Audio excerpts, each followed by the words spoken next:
না আসলে এটা আমি নিজেই খুব অবাক হয়েছি। এর আপনি ভালো প্রশ্ন করেছেন। আমি অ্যাকচুয়ালি ওই দিন যখন গ্যালারিতে গিয়েছিলাম তখন একজন ফিনল্যান্ড থেকে একজন মহিলা ওই দিন সকালেই সে ফ্লাইটে ল্যান্ড করে এয়ারপোর্টে, ওখান থেকে স্ট্রেট মাঠে খেলা দেখতে আসছে। তো সে আমাকে খুব সুন্দর করে এসে বললো যে ভাইয়া যদি একটু ওয়াশরুমগুলো ঠিক করা যায়। আপনি হয়তো বা শুনে অবাকই হবেন যে স্টেডিয়াম যখন বিল্ড হয়েছিল 2007-এ, তারপরের থেকে আর বাথরুম নিয়ে কোনো রেনোভেশন হয়নি, and this is not right. তো আমি এই কারণে যাওয়ার সময় ওখানে দেখেছিলাম। সো ইন্টারেস্টিংলি ওখানে একজন আমাদের খালাম্মা, আমি যাকে ডাকি খালাম্মা, একজন ছিলেন যেনার দায়িত্ব হলো বাথরুমটাকে পরিষ্কার রাখা, উনি ছিলেন। তো উনি আমাকে একটা কথা বলেছিলেন, যেটা হয়তো অনেকে ভিডিওতে দেখেছেন, যে ভাইয়া আমাদের 300 টাকা করে পাই এই জিনিস পার ডে, এই জিনিসটা যদি আপনি একটু দেখতেন। তো কালকে আমি বিসিবিতে গিয়েছিলাম, বিসিবিতে যেয়ে আমি জিজ্ঞেস করলাম যে আমরা যে ক্লিনিং সার্ভিসটা আছে এদেরকে পার পার্সন কত টাকা করে দিই। তখন জেনে অবাকই হলাম যে 650 টাকা করে দিই।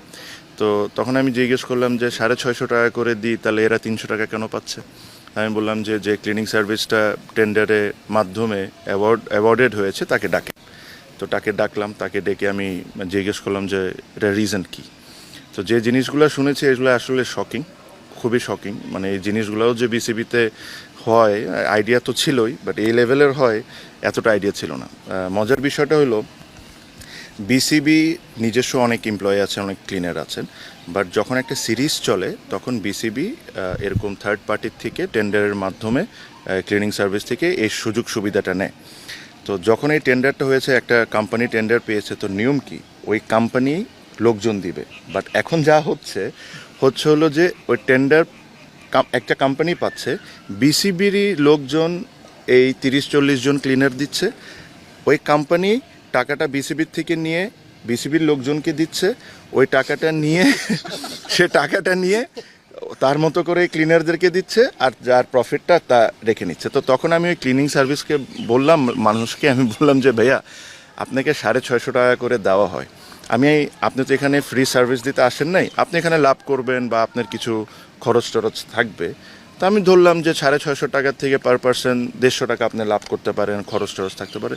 বাট এই মহিলাগুলো তো 500 টাকা পেতে পারে। তো বলে যে ভাইয়া আমি 500 টাকা করেই দিই। তো বলে যে আমি জিজ্ঞেস করছি কাকে দেন? তো বলে যে বিসিবির ওই উমুকরে দিই। উমুকরে দেওয়ার পর উনি আবার ওই ভদ্রলোকটা খালাম্মাদেরকে 300 টাকা করে দেন। মাঝখানে হাতে কয় হাত পেরিয়ে যায় খালাম্মার হাতে? ওই যে একটা মানুষ বিসিবির একজন এমপ্লয়ি, যারা না আবার ওর লাভ আছে না ভাই। তো যে মাঝখানে যে ব্যক্তি কোনো কাজ না করে খালি লোকজনকে দিয়ে 200 টাকা করে সে নিয়ে যাচ্ছে। তো তাকে আমি ডেকে কালকে বললাম যে আজকে থেকে আপনি যদি চান যে আমি এই টেন্ডারকে বা এই কন্ট্রাক্টকে অনার করি, তাহলে আপনারা আজকে থেকে লোক দিবেন, যেটা আপনাদের দেওয়ার কথা। আপনারা লোক দিয়ে আপনারা এই প্রত্যেকটা ক্লিনার, যে খালাম্মা থাকতে পারে, এখন অনেকেই পুরুষ মানুষও হতে পারে, এদের নিজস্ব ব্যাংক অ্যাকাউন্ট হইতে হবে। এরা প্রত্যেকটা টাকা ট্রান্সফার হয়েছে এটার প্রমাণ সহ আপনি ফাইন্যান্সে সাবমিট করবেন, তারপরে আমি আপনাকে বিলটা ছাড়বো।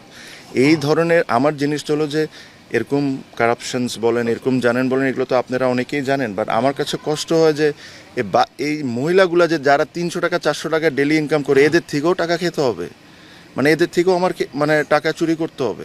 মানে দিস ইজ অ্যাবসলুটলি ননসেন্স। আর আমি প্রমিস করেছি, আমি তাদেরকে বলেছি যে তার একটা বিল সাবমিট করতে বলেছি এই সিরিজে। আমি বলেছি যে আপনি 30 জন মহিলাকে ডাকবেন, আমার সামনে তাদেরকে 500 টাকা করে দিবেন। 100-150 টাকা আপনার লাভ থাকতে পারে, কারণ যদি কোনো কোম্পানি একটা কাজ নেয় তার অনেক কিছু কিনা লাগে, তার নিজস্ব কোম্পানি চালাতে হয়, তার একটু লাভ করবে সে, এটা দ্যাট ইজ ফাইন। বাট যে কমিটমেন্ট আপনি এই মহিলাগুলোকে করেছেন ওগুলো আমার সামনে আপনি ডেকে সবার সামনে দিবেন। তারপর থেকে যদি আপনারা চান তাহলে আমি কন্ট্রাক্টটা অনার করতে পারি, নাহলে ভাই আমি আপনাকে কন্ট্রাক্ট তো ক্যান্সেল করবো, আপনাকে ব্ল্যাক লিস্ট করে দিব যে ভবিষ্যতে কোনোদিন আপনি বিসিবিতে কাজ না করতে পারেন।